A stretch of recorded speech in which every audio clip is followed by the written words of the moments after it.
So this next video we're going to have a look at what's known as the Messianic Miracles, and I love this topic, and I'm going to do a bigger teaching just to expound on each of these miracles in a little bit more detail.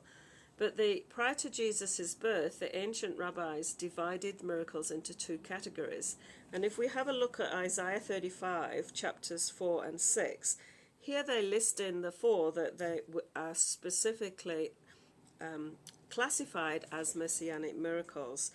And verses 5 and 6, then the eyes of the blind shall be opened, the ears of the deaf unstopped. Then shall a lame man leap like a deer, and the tongue of the mute sing for joy. So the Messianic miracles, they knew that when most ordinary people could perform the ordinary miracles, I don't think miracles are ordinary, but that's just an illustration, but only the Messiah could perform these four specific miracles, and when they saw that happen, they would know that the person that they were looking at was actually the Messiah. So what were those four miracles? And did Jesus do them? And yes, he did. And as I say, I'm going to do a little bit more in-depth teaching on this. This is just an overview for you. As soon as Jesus started to do these miracles, as soon as he'd done the first one, the Sanhedrin started to watch him closely, because they were watching to see if he did all four. So the first one was the healing of a Jewish leper. Lepers had not been healed in Israel for over 1,000 years. The priests had all taught how to deliver and heal a leper, but nobody had actually done it. So as soon as Jesus healed the leper, you remember the story of the 10 lepers, they were starting to watch him. And the next one was exorcism of a mute demon. So a person is mute, and normally they believed in how they got rid of a demon was to ask the demon its name, and then they could cast it out. But a mute person couldn't speak, so only God or the Messiah could cast out a demon from a mute person.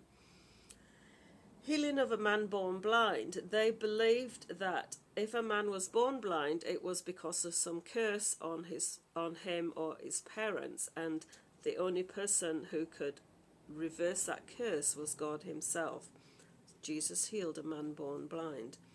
And the fourth one was raising a dead man after more than 3 days.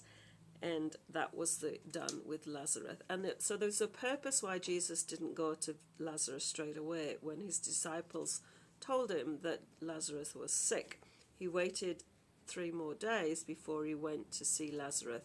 By the time he got there, Lazarus had already been in the grave for 4 days.